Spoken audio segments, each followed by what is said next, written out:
dan solihah sesuai yang sudah katakan tadi, bahwasanya hari ini kita akan membahas mengenai proses perumusan dan penetapan Pancasila sebagai dasar negara.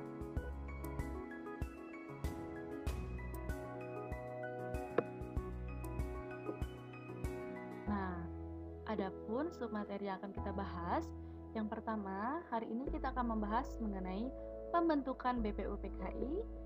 Selanjutnya, nanti kita akan membahas mengenai sidang BPUPKI. Yang ketiga, ada pembentukan PPKI. Dan yang terakhir, kita akan membahas mengenai kedudukan Pancasila sebagai dasar negara. Baiklah, kita menuju ke pembahasan pertama kita mengenai pembentukan BPUPKI. Bangsa Indonesia senantiasa berjuang untuk kemerdekaan tanah air Indonesia dari penjajahan. Perjuangan bangsa Indonesia ditempuh melalui jalur diplomasi dan peperangan. Jepang berkuasa di Indonesia sejak 1942 sampai 1945. Kekalahan Jepang atas sekutu dalam Perang Asia Timur Raya pada 1945 menyebabkan kedudukan Jepang di Indonesia semakin terdesak. Jepang kemudian melakukan berbagai upaya untuk menarik simpati bangsa Indonesia. Salah satu upaya yang dilakukan Jepang ialah memberikan janji kemerdekaan bagi bangsa Indonesia. Sebagai tindakan nyata dari janji tersebut, pada 1 Maret 1945, Jepang membentuk Badan Penyelidik Usaha-Usaha Persiapan Kemerdekaan Indonesia atau BPUPKI. Anggota BPUPKI berjumlah 67 orang. Adapun komposisi anggotanya terdiri atas 60 orang tokoh dari Indonesia dan 7 orang anggota Jepang. BPUPKI diketuai oleh Dr. Regiman Widyodiningrat. Kemudian wakil ketua dijabat oleh Ichibangase Yoshio dan Hervé Soraso. Ichibangase Yoshio adalah orang Jepang yang diangkat oleh pemerintahan Jepang. Pemerintah Jepang memasukkan Ichibangase Yoshio ke dalam BPUPKI agar memudahkan bagi Jepang memantau perkembangan Badan Penyelidik Usaha-Usaha Persiapan Kemerdekaan Indonesia. Nah, pada tanggal 28 Mei dilakukanlah upacara peresmian BPUPKI di Gedung Chosongin, Jalan Pejambon, Jakarta. Sekarang merupakan gedung Kementerian Luar Negeri. Nah, pada waktu itu, pada 28 Mei tersebut, juga diadakannya pengibaran bendera Hinomaru oleh Mr. Age Pringgodikdo yang kemudian disusul dengan pengibaran bendera Sang Merah Putih oleh Toyohiko Masuda. Atas peristiwa tersebut, nah disitulah asal mula bangkitnya semangat para anggota dalam usaha mempersiapkan kemerdekaan Indonesia.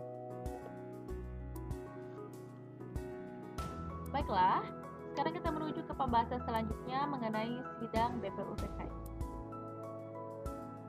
Sidang pertama BPUPKI diselenggarakan pada 29 Mei sampai 1 Juni 1940. Pada sidang tersebut diketuai oleh Dr. Regiman Widyodiningrat.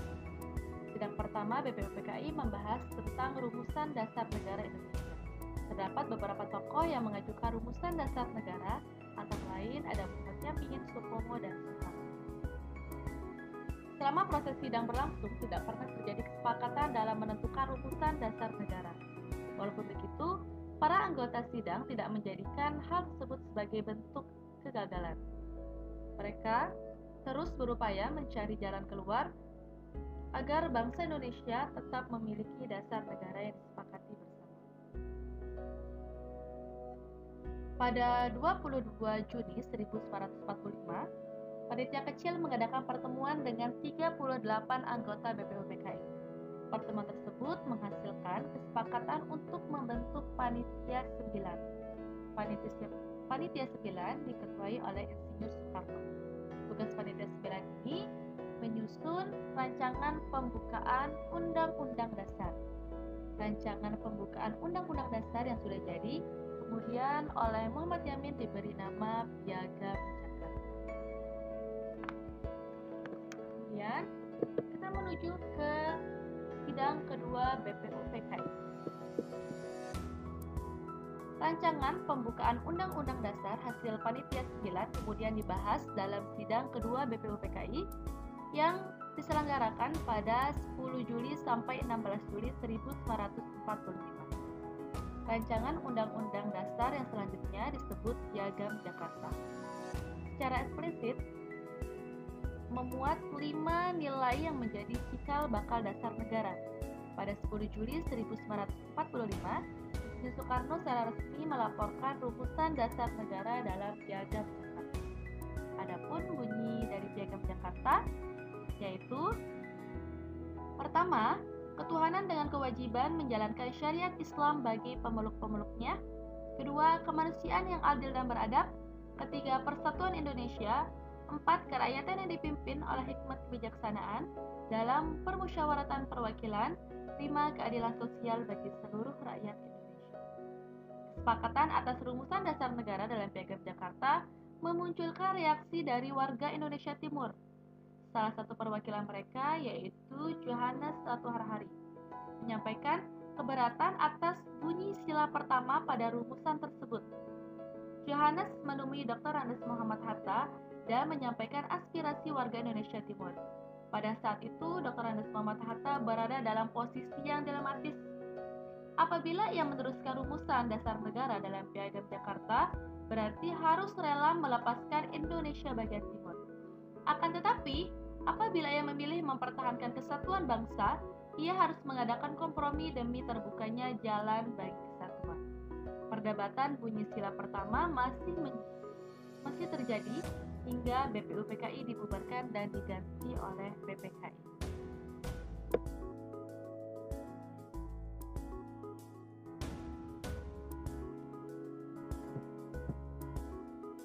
Baiklah, kita menuju ke poin ketiga kita mengenai pembentukan BPKI.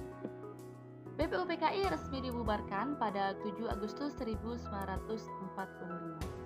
Dengan dibubarkannya BPUPKI, adapun tugas dari PPKI atau Panitia Persiapan Kemerdekaan Indonesia yaitu melanjutkan pekerjaan BPUPKI dan mempersiapkan segala sesuatu yang diperlukan karena akan diselenggarakan pemindahan kekuasaan dari Jepang kepada bangsa Indonesia. Pada tanggal 8 Agustus 1945, 3 orang wakil pergerakan yaitu Dr. Rejiman Widudiningrat, Insinyur Soekarno, dan Dr. Andes Muhammad Hatta diberangkatkan ke Saigon, Vietnam. Mereka mengadakan pertemuan dengan Jenderal Besar Trauji. Pada 9 Agustus 1945, Jenderal Trauji memberikan 3 keputusan, yaitu yang pertama, Insinyur Soekarno diangkat sebagai Ketua PPKI, Dr. Andes Muhammad Hatta sebagai Wakil Ketua, dan Dr. Rejiman Widudiningrat sebagai anggota. Yang kedua, Panitia Persiapan boleh mulai bekerja pada 9 Agustus 1945. Dan keputusan terakhir mengenai cepat atau tidaknya pekerjaan panitia diserahkan kepada panitia. Pada pertemuan tersebut secara resmi pula dibentuklah Panitia Persiapan Kemerdekaan Indonesia yang beranggotakan 21 orang termasuk ketua dan wakil ketua. Dengan demikian, jumlah anggota PPKI sebanyak 19 orang. Penyerahan Jepang tanpa syarat dalam Perang Pasifik atau Perang Asia Timur Raya pada 14 Agustus 1945 memberikan peluang kepada PPKI untuk dijadikan sebagai badan nasional. Anggota PPKI kemudian ditambah sebanyak 6 orang tanpa sepengetahuan Jepang. Dengan demikian, jumlah anggota PPKI sebanyak 27 orang dan termasuk ketua dan wakil ketua. Penambahan anggota PPKI yang baru memiliki nilai strategis. Penambahan anggota baru tanpa sepengetahuan Jepang menunjukkan bahwa PPKI murni dibentuk bangsa Indonesia untuk mempersiapkan kelahiran Negara Kesatuan Republik Indonesia.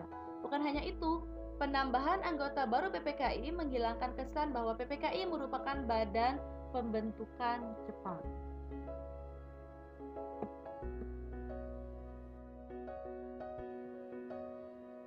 Baiklah, sekarang kita akan membahas mengenai sidang PPKI dan hasil sidang PPKI.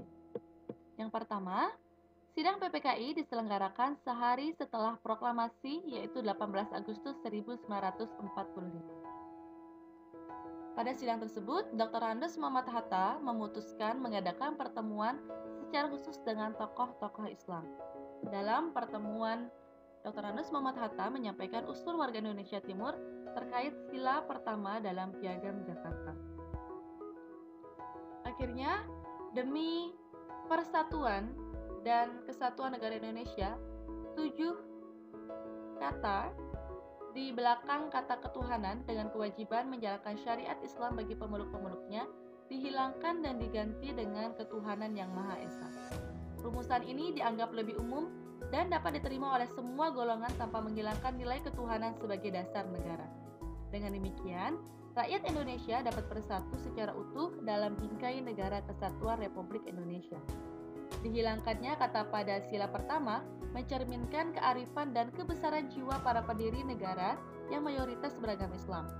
Bunyi rumusan Pancasila secara utuh yang telah disahkan oleh PPKI pada 18 Agustus 1945 yaitu: pertama, ketuhanan yang Maha Esa; kedua, kemanusiaan yang adil dan beradab; ketiga, persatuan Indonesia; keempat, kerakyatan yang dipimpin oleh hikmat kebijaksanaan dalam permusyawaratan perwakilan; lima, keadilan sosial bagi seluruh rakyat Indonesia. Nah, ini adapun hasil sidang PPKI. Yang pertama, mengesahkan Undang-Undang Dasar 1945. Yang kedua, memilih presiden dan wakil presiden yang pertama. Dan yang terakhir dari sidang PPKI yaitu menetapkan berdirinya Komite Nasional Indonesia Pusat sebagai Badan Musyawarah Darurat.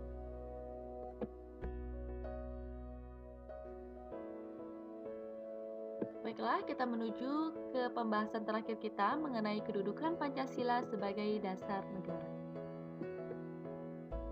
Pancasila adalah dasar negara dan falsafah bangsa yang diterima oleh masyarakat Indonesia. Pancasila sebagai dasar negara mengandung makna bahwa nilai-nilai yang terkandung dalam Pancasila sebagai dasar penyelenggara sistem negara Indonesia. Pancasila sebagai dasar negara mempunyai fungsi dan kedudukan sebagai kaidah negara yang fundamental atau mendasar. Pancasila memiliki sifat tetap, kuat, dan tidak bisa diubah oleh siapapun, termasuk oleh MPR atau DPR hasil pemilihan. Mengubah Pancasila berarti membubarkan NKRI yang telah diproklamasikan pada 17 Agustus 1945.